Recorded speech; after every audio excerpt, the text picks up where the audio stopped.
Okay, so number 6, schedule regular one-to-ones. So psychological safety, something we talk a lot about within Scrum and leadership and all that sort of teamwork. Really important, psychological safety is so important for innovation, for producing really good products, for letting people fail, for people feeling like they can speak up and talk about mistakes and all that really good stuff that a team thrives on, basically. So it is really, really important to have that culture of psychological safety, and it is part of a Scrum Master's job to try and cultivate that. We want to feel psychologically safe as Scrum Masters as well, don't we? So yeah, really, really important to foster that culture within your teams, and hopefully it's a wider culture within the company you work for. Who knows, lots of different cultures out there. But no matter how good a coach you are, some things will only get said one-on-one, okay?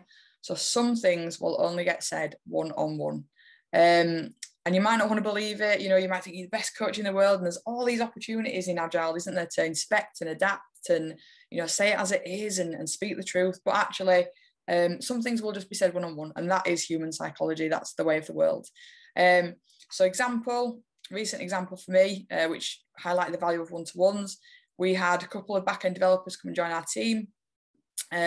One kind of experienced back-end developer in modern API world, and a back-end developer from a legacy area of the company. So had been writing legacy code for a long time, very experienced, but not come to the new modern API kind of world. And from my perspective, everything's going great. So the product goals are being met, sprint goals are being met, team's happy, retros are going good, we're getting our improvement items. Everything looks pretty sweet from the outside. So I schedule my one-to-ones, and I have a chat with our brilliant legacy developer about how things are going in the modern API world. And actually, it turns out he's not actually been hands-on with the code. So he's been more of a business kind of knowledge feed into the other back-end dev, who's doing most of that kind of API and hands-on code work and programming. So actually, this person had come over to learn this new technology and this new way of working and all this modern API stuff, and he wasn't getting hands-on at all. Now, if it wasn't for the one-to-one, I'm not sure how long that would have gone on for. And it was really important because, that was something for me that, this person wanted to do, and almost we'd let him down by not allowing that to happen. So yeah, one-to-one is really important. And for whatever reason, some people will just want to tell you something one-on-one and don't want to talk about it at events. So yeah, I would say have those. And as well, that third point there, have one-to-ones with everyone, and not quite everyone, but don't just stick with inside your squad. Yeah. So absolutely have regular one-to-ones with your direct team, 100%. But go outside your squad as well. Talk to your agile managers. So, digital development managers. If you've got scaling framework going on, talk to your scaling people, your RTs, your lead Scrum Masters, whoever they might be. Talk to people that are struggling. So, the company I work at now, we've got some good DevOps squads going on. We know we need to get, work a little bit more with support and get them on board. So go have one-to-ones with the support people, app support and all that, infra support. Talk to directors and senior leaders. If you work, luxury working at a flat company, you should see them all the time and talk to them anyway. We know a lot of companies are still hierarchical. So, schedule some one-to-ones with those directors and those, high-level managers. They're not going to be monthly, are they, like you would with your squad, but quarterly, half-yearly. Because at the end of the day, we need to talk agile a lot. So waterfall's the norm, that's the habit. We need to keep chipping away at different people to show and teach how good this kind of agile Scrum stuff really is, and the results that people get, if things are done right. So yeah, so one-to-one's really good. Don't just stick to your direct team. Okay, so coach for T-shaped people. So if anyone's not familiar with the T-shaped model, so yeah, if you think of an eye, traditionally we'd have eye-shaped people. So, the letter I with just a vertical eye. So that is basically your specialism. Yeah, that's the one thing you're really, really good at. And traditionally it was, I'm a back-end developer. All I do is back-end development. Leave me alone. Or, I do UX. That's all I do. I don't want to do anything else. That's the I and the I-shaped model. So within Agile and, these high-performing kind of squads and teams we're trying to get to, we want to strive for the T-shaped model. So absolutely, we still want the I. So on this diagram here, we still want the deep functional area, discipline or speciality, but we also want the T bar across the top. So we also want this broad knowledge, which is the ability to work outside of a core area. Yeah. So let me explain how we should kind of coach for this T-shaped model. So I always look at it in two ways, really. So we should coach for the team context. All right, so every team's different. Yeah, every agile team will be different and have different bottlenecks and different things that they struggle with. So for example, the squad I'm working with at the moment, we see a lot of bottlenecks in test, right?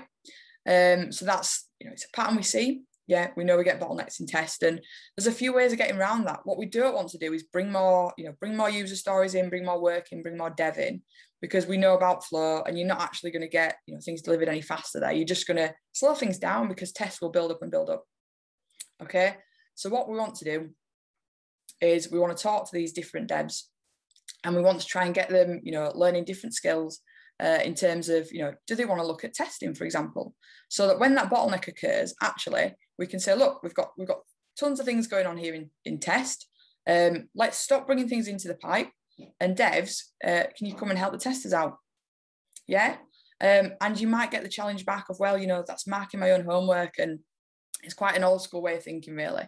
So if we're doing, BDD, behavior driven development properly, then actually we're writing our tests before we write our code, aren't we? So the tests are already there. So can we teach our devs to write, automation and test scripts to cover that code? Or alternatively, can the devs test tickets they haven't worked on, user stories they haven't worked on? So that's what's working for us at the moment, something we're looking into. We can see those bottlenecks in test, and we know we need to expand that team model to have more testers within the team, or more people who can test if we get stuck in that area. So yeah, and that can work, I guess, for all sorts of different bottlenecks and areas. So, if prototyping is quite slow, then you might say to the front end guys, okay, who's interested in learning prototyping? Yeah, we need to do some more of it. Who wants to expand that T-shape a little bit more? And then the other thing is coach for team happiness and individual interest. I'm just going to have a quick sip of water. But yeah, look at bottlenecks and how the team can get better at flow. But also look at team happiness and who wants to learn different things. So, you might have a back-end developer who's dying to become full stack and learn a little bit of front end. Yeah, you might have a UX designer who's really interested in learning some React.js and just wants to get into some of the front end code. All going to benefit your team. Yeah, if we can get people more cross-functional, it's going to benefit you. It just gives you so many more options when you start to get bottlenecks and sticky situations. So really, really key, this one. And as Scrum Masters, we can coach for this. We can look for opportunities. We can see where the bottlenecks are. We can talk to people in one-to-ones and find out, where do you want to broaden your skills? So yeah, big on this, really big on this. And it's a hard thing to achieve unless you get people with that mindset that come in, and that, that's fantastic. And, full stack developers exist, don't they? Few and far between, but, they absolutely do.